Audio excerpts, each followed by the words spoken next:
तो साथियों स्कूल शिक्षक ट्रांसफ़र से संबंधित एक बड़ी अपडेट निकल कर के आ रही है, जहां सरप्लस टीचर का आइकन अब आपकी प्रोफाइल पर आने लगा है। जैसे ही आप एजुकेशन पोर्टल पर लॉगिन होंगे और लॉगिन होने के बाद 3.0 पर लॉगिन होने के बाद कुछ इस प्रकार का इंटरफेस आपको आएगा और यहां पर पहले निर्देश लिखे आ रहे थे, अब उन निर्देशों की जगह आप देख रहे होंगे आपकी ही प्रोफाइल ओपन हो रही होगी और यह निर्देश दिए हैं जो शिक्षक यहाँ पर सरप्लस हैं उन्हें सरप्लस का ओपन होकर के फ्लैश हो रहा होगा, इस प्रकार से फ्लैश हो रहा होगा। तो आप देख सकते हैं कि जो सरप्लस है वो है। अब साथियों अब हम जानते हैं कंडिका 3.20 के। नमस्कार साथियों, मैं हूं आपका दोस्त मानु भार्गव, आप देख रहे हैं जीके विद मानुचरा। साथियों डीपीआई ने एक लेटेस्ट पत्र जारी किया है जिसके तहत अब शिक्षकों के प्रशासनिक ट्रांसफर के साथ में अतिशय शिक्षकों के प्रशासनिक ट्रांसफर भी होंगे। लेकिन अतिशय शिक्षकों को प्रशासनिक ट्रांसफर से पहले जो अभी ट्रांसफर हो रहे हैं उनमें वह भागीदारी कर सकते हैं, उनमें स्कूल ले सकते हैं अभी जो स्कूल, नहीं तो प्रशासनिक ट्रांसफर से गुजरना पड़ेगा। साथियों कंडिका 3.2 के तहत यह ट्रांसफर होना है अतिशय शिक्षकों के। तो कंडिका 3.2 में क्या निर्देश दिए गए हैं उसे हम जानते हैं इस वीडियो में। साथियों वीडियो को लास्ट तक जरूर देखिएगा, लाइक एंड शेयर करना नहीं भूलेगा।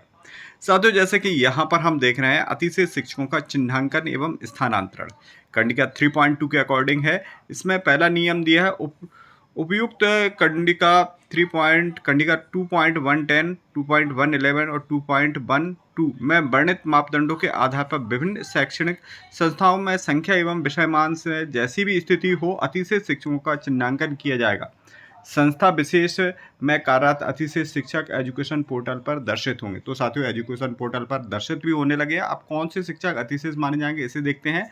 संख्या अथवा विषयमान जैसे भी स्थिति हो अतिशय शिक्षकों का चिन्हांकन पदस्थ संस्था में उसकी कार्यरत सेवा अवधि के आधार पर वरिष्ठता के क्रम में किया जाएगा। तत्पश्चात तात्पर्य यह है कि जो शिक्षक वर्तमान संस्था यानी वर्तमान पदस्थापना वाली संस्था में सबसे ज़्यादा समय से कार्यरत है वे अतिशेष की श्रेणी में चिन्हांकित होंगे। तो साथियों उस संस्था में मान लीजिए कोई प्राथमिक शिक्षक है जो पहले से पदस्थ हैं तो और अभी तक और कोई बाद में आया तो वो अतिशेष की श्रेणी में आएंगे। प्राथमिक शिक्षक जैसे अधिक हैं और संख्या मान के हिसाब से अधिक हैं, या फिर सब्जेक्ट वाले टीचर है, कोई सब्जेक्ट वाला टीचर पहले से और कोई बाद में आया, तो जो पहले से हैं मान लीजिए कोई यूडीटी है पहले से और बाद में जो यूडीटी बाद में आए हैं और पहले से कोई माध्यमिक शिक्षक है उस विद्यालय में, तो माध्यमिक शिक्षा का कार्यकाल उस विद्यालय में सबसे अधिक समय का है यूडीटी का। जैसे कि गत वर्ष ही पहुंचे हैं तो वहां पर 2 शिक्षक हो गए एक विषय के और अब वहां पर पद संख्या इतनी नहीं है, छात्र संख्या तो अतिशेष में आ गया। तो अतिशेष में माध्यमिक शिक्षक क्योंकि वो पहले से है तो वो वरिष्ठ माने जाएंगे और वो ही अतिशेष की श्रेणी में आएंगे। तो यही इसमें दिया गया है, अतिशेष की श्रेणी में चिन्हांकित होंगे। साथियों अतिशय शिक्षकों को अन्य शिक्षकों की भांति ऑनलाइन स्वैच्छिक स्थानांतरण प्रक्रिया में भाग लेना होगा। अतिशय शिक्षकों की कंडिका 3.12 अनुसार प्रत्येक श्रेणी में स्थानांतरण हेतु वरीयता प्राप्त होगी। तो साथियों वरीयता भी प्राप्त होगी यदि अतिशय शिक्षक है जहां पर वह आवेदन करते हैं तो उन्हें वरीयता भी मिलेगी सामान्य ट्रांसफर लेने वाले शिक्षकों की अपेक्षा।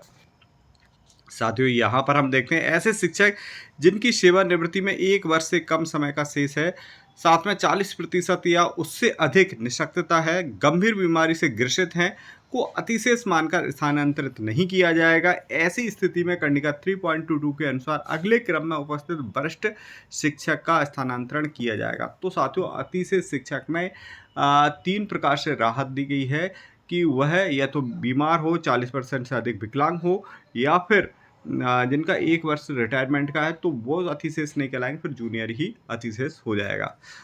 चलिए देखते हैं आगे। ऐसे अतिशय शिक्षक जिनके द्वारा स्वैच्छिक स्थानांतरण प्रक्रिया में भाग नहीं लिया गया अथवा स्वैच्छिक स्थानांतरण आवेदन में वरीयता क्रम में न आने के में असफल हो गए हैं, उनका प्रशासनिक स्थानांतरण शिक्षक विहीन अथवा शिक्षकों की कमी वाली शालाओं में किया जाएगा।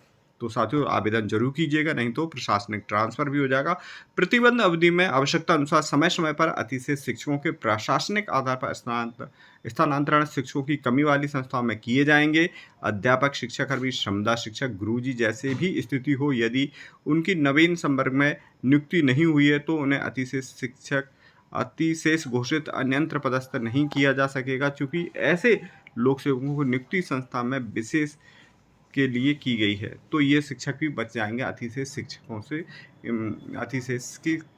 अतिशेष की श्रेणी से। कौन? अध्यापक, शिक्षाकर्मी, समदा शिक्षक और गुरुजी। तो साथियों, इसी प्रकार के अपडेटेड जानकारी के लिए हमारे चैनल को सब्सक्राइब कीजिए। मिलते हैं